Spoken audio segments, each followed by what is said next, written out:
Hey everyone, this is Julia, the Nomadic Crafter, and I'm here in the sewing studio. This is another sewing video. And what I'm going to do is show you the completed works that I've got done so far from my last video. And then I'm going to show you a little bit of how I make the jeans, how I make side patchwork jeans. So again, my name's Julia, the Nomadic Crafter, and my dog Bambi and I, she's over there somewhere, live in a 96 Dodge van. And we are in Southern California right now, and I am in a temporary sewing place. So that's where I'm doing my work here today. Alright, let me show you what I made. I had 2 bell sleeve tops to make, and they're wrinkly because I already folded them up. And this is the one. I ended up putting the green sleeves from the dress I showed you on there. So yeah, here, let me actually show you the effect.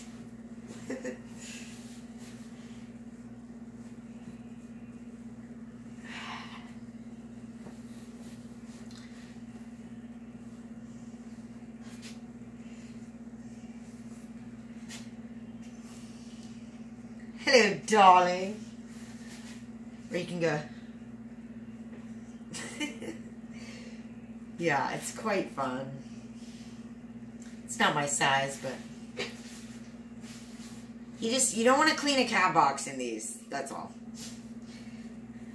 So yeah, that's the first one. And for the second one is the second one. So I ended up putting these sleeves on there. They're wrinkly.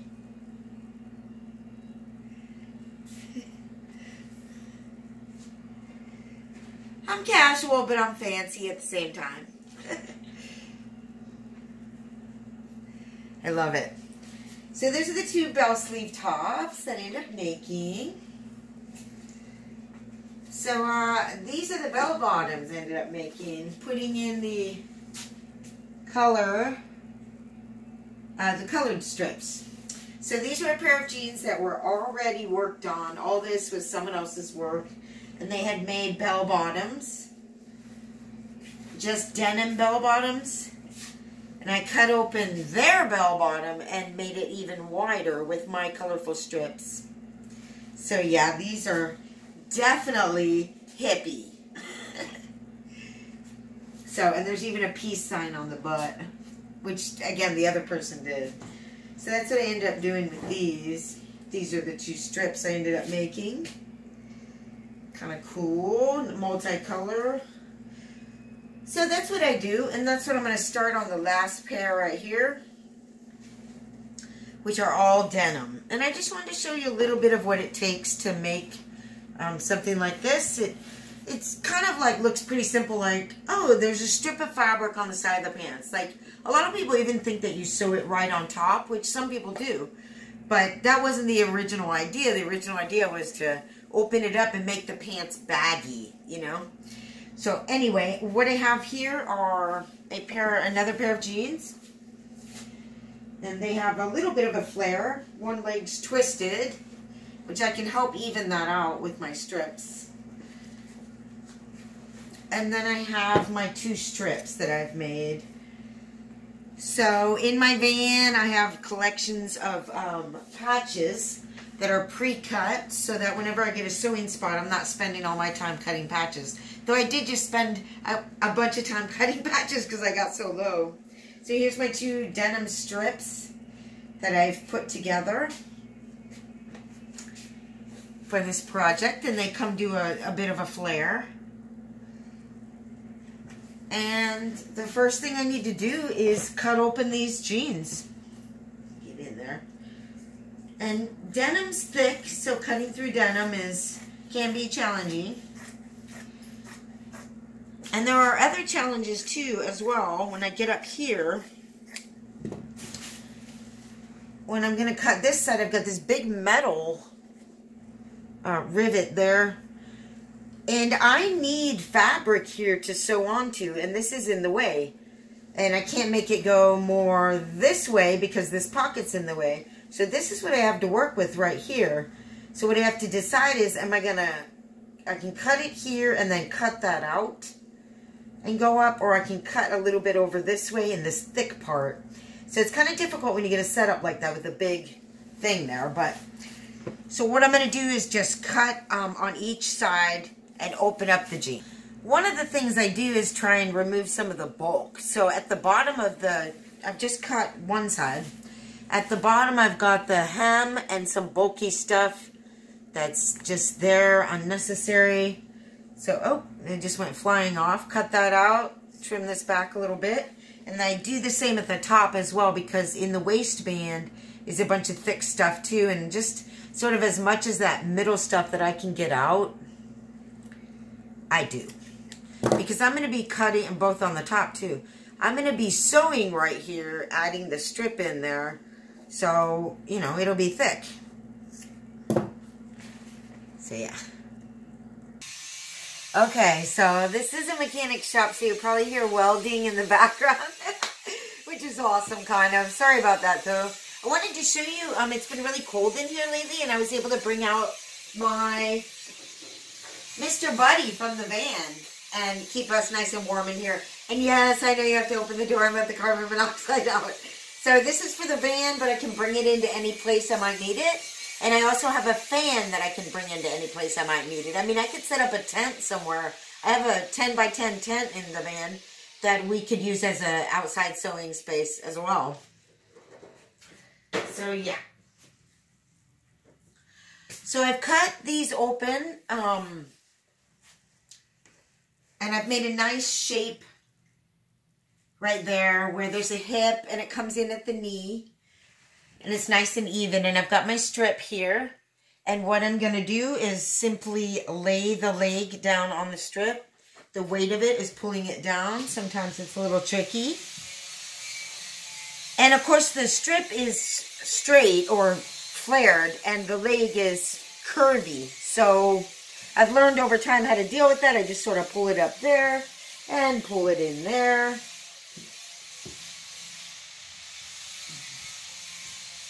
And it's going to come in a little bit on the strip there. So I'm just going to pin it together. And this is, let's see, pull down further. This is one line of sewing of 3 that I'll do. Some people use a serger, in which case you'd, well, let me back up. The first line of stitching is just a straight stitch, holding the 2 pieces of fabric together. The second one is a zigzag along the edge to keep it from fraying. And the third one is I'll press the jeans, and then I'll do what's called a top stitch. Now, if I had a serger, that would take care of the first 2 stitches, putting it together and seaming along the edge. One thing I don't like about sergers is the seam is too small. I like to make a little bit wider seam so it'll last longer. But a serger would cut down on my time significantly. So it's something I'd really like to invest in and have someday for my sewing projects. And I wanted to show you one of the issues that people seem to have with sewing a lot is how do I thread my sewing machine? And it's really, once you learn it, it's really actually pretty simple. I'm not going to show you how to thread it. I'm just going to show you me threading it. Real quick. Just so you can see how quick it is.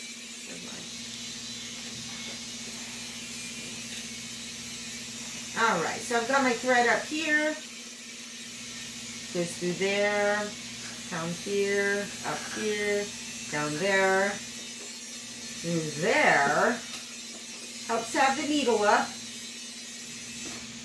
and then I put my hand here because you'll notice painters, when they have their painting this way on an easel, they don't just paint like this. A lot of times they'll have this, like in their hand they'll have a stick with a ball on it that's hitting another part of the canvas, and it's just holding their hand steady. Because you think you hold a steady hand, but you don't. So I could sit here and try and thread this like this, but if I hold my hand like that, I can get it right in there, even with my bad eyesight. I just pull that back, and I've already got the bobbin thread through there. So I'll do a couple stitches and show ya, but I'll try not to bore you to death. Got my pedal down there. Pull some of this weight up here. And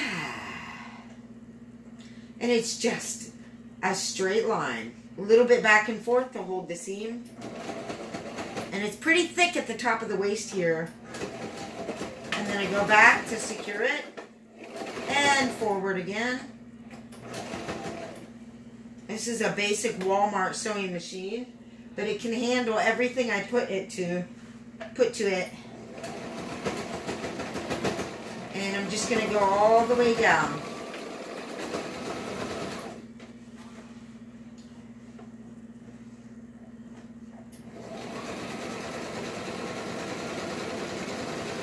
So, I have now sewn the strip to the jeans, and you can see the original line of stitching and then the zigzag along the edge there to keep it from fraying. I mean, it'll have some pieces come off, but not that much. On this, to not have so much bulk, instead of pressing the seam to the side and stitching the edge of it, I just pressed it to either side and stitched it on top with a top stitch. I think you can see it there. And I did that on each one of these just to separate the bulk a little bit. You can also see, to get bulk off, I've cut the edges on each one of those connections as well. So anyway, now that's what it's like on that side. And I'm going to press it with my handy iron here. Press it down flat, and then the top stitch comes in right here on top. But this is one of the reasons you need the iron, you know, for sewing. Mostly because you don't want to iron pieces of fabric together that are wrinkled, because they're not going to be even when you do unwrinkle them. So a little bit on that side and a little bit on this side. I'd love to be able to finish these tonight and show you in this video, so we'll see.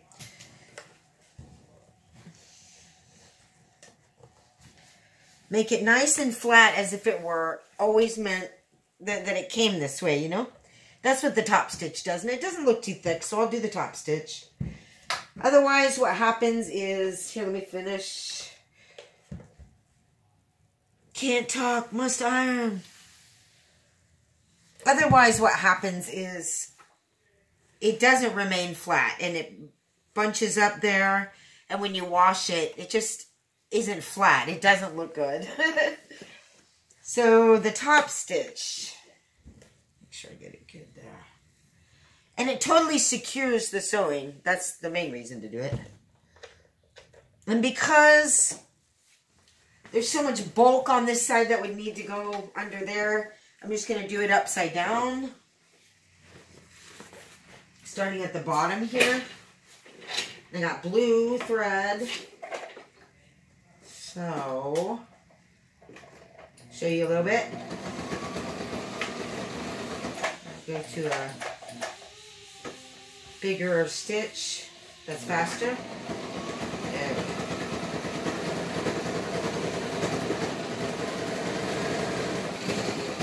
go. Woo! That's a lot of layers to go through. So thick. So I've top stitched it, and it makes it really flat. I'm not going to trim it, so I can show you real quick my next step before I turn the camera off. So now I'm going to attach this back, not to that. I usually don't cut both sides. I've cut both sides because I wanted to start on this side, and I accidentally cut that side first. This will be going with this. So here's the front of the jean with the big metal rivet that I have to make sure not to hit with my needle, otherwise it will break it and it could fly out to my face. So now I have pinned this back with a patchwork to the other side, where once they're stitched together, you'll just have the leg put back together much wider. So the effect of the patchwork strip. The effect of the patchwork strip makes the whole pants wider from the top to the bottom. Now, this particular customer wanted a total of 5 inches added, which is 2.5 inches on each side. So they'll often say something like 2.5 inch strip, which to me is going to be about a 4 inch strip, because I need to make extra for the seam edges And for the little bit of fabric, sometimes more than this, that I take out of the middle between the two sides of the jeans. So I always have to be like, what, do you mean you want it 2.5 inches larger, or you want the strip to look 2.5? So anyway, I have a maximum in my store of adding 4 inches for that reason, because I don't want the patch to be ginormous. It's really hard to start with a really big patch at the waist and then make it go out. You'd be really doing a lot of work, and you'd have to cut bigger patches or do more patchwork. The other reason is the wider and wider you make the jeans, the shorter the front rise and the back rise is going to be. So you don't want to have it so low that it's not wearable or it's showing your back there. So that's why I have a maximum of 4 inches. People do not tend to read the descriptions a lot, because I think because we're working on our phones, we're just like, I love those pants, I'm getting them.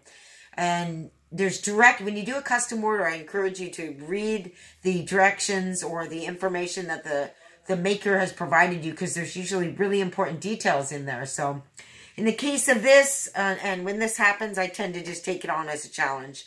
But after a while, it makes me not want to do custom orders, because there's so many extra little things like, oh, I got to get this waist size perfectly. I'm not so much complaining. I'm saying, you know, for those of you artists and want to be artists out there, it's quite an honor to have someone ask you to make something for them, specifically a custom order. But at the same time, just know it's a lot more work typically, and there's a lot more anxiety involved with getting it right. So I'm just going to go ahead and, I just realized I forgot to do, no I didn't. I'm just going to go ahead and stitch these together, and then I'll show you the pants half complete. Okay, so now I have, where'd it go? Sewn the 2 strips together and done the zigzag stitch and pressed it down. So this is the inside of the jean, and it is attached. But the bottom, I still have the hem to do. And the trick about putting the 2 sides together is to line it up so the hem, so the 2 sides of the leg are even. I mean, sometimes you can have one that goes all the way up to here and one that's down there. But as you can see, it's perfect. So now I need to make this little hem. And what I do is just fold in the sides. Can you see this? No.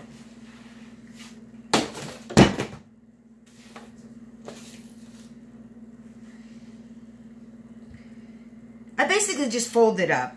First I'm going to take some of the fabric off, about there. The shop's getting ready to close, so I'm kind of in a hurry. Take off some bulk. Don't cut the iron. Sewing can be a treacherous job. This iron, if you burn the cord or cut the cord, that's not going to be good. You got to be really careful with that. So I just do a little bit there. Trim off some more. Always trimming off corners, getting some of that bulk out of there. And then I just do one more, kind of doing it opposite of how I bring that back in there. So you just sort of line it up there, press it down. It's kind of bulky here too. So it ends up being like that. I'll stitch it down and it'll look like that. So now the trick at this point is, because you have the leg entirely closed, now you're going to have to fit the leg under the sewing machine somehow. So what I do to get the most openness is I open up the waist and the zipper here. And, you know, I'm going to be stitching along here, and I can do that up to a point, but pretty soon I'm going to get more and more of this leg bunched up here. So one of the things I do, and these machines come with this, is a little section just comes off right there. So it's a little bit thinner for you to put your item around. And that's what I'm going to do. So I'll show you.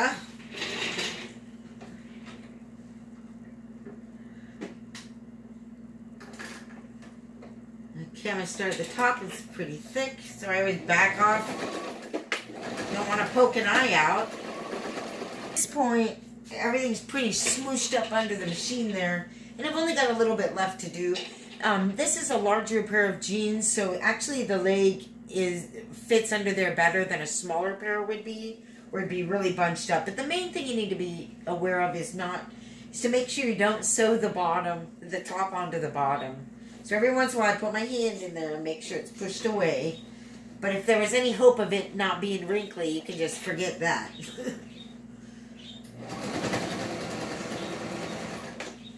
To keep adjusting it. Almost there. It gets all bunched up on there too. So the other thing I can do is pull it out.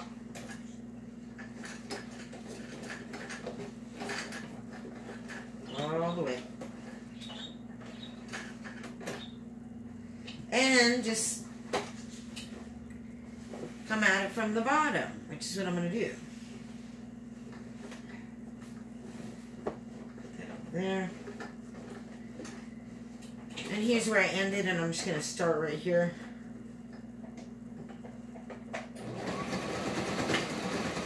Voila!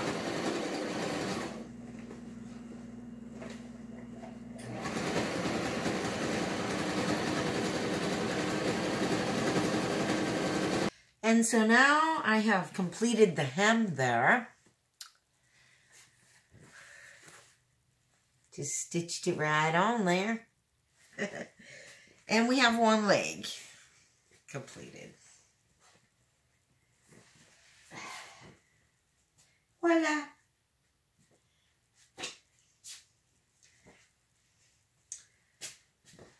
Little bell-bottom pair of jeans there. So I just have this side to do. But it's a nice effect, right? It's as if it was there the whole time. Came that way. Be right back. Voila! Here are the completed pants.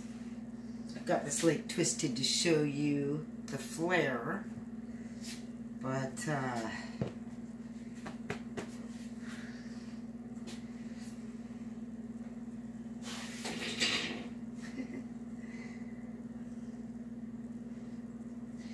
right. I am toasty done tonight, so I will leave it at that. And I hope you enjoyed seeing a little bit of the process of one of my most often made items. Handmade hippie patchwork pants. I've been making them since the 90s.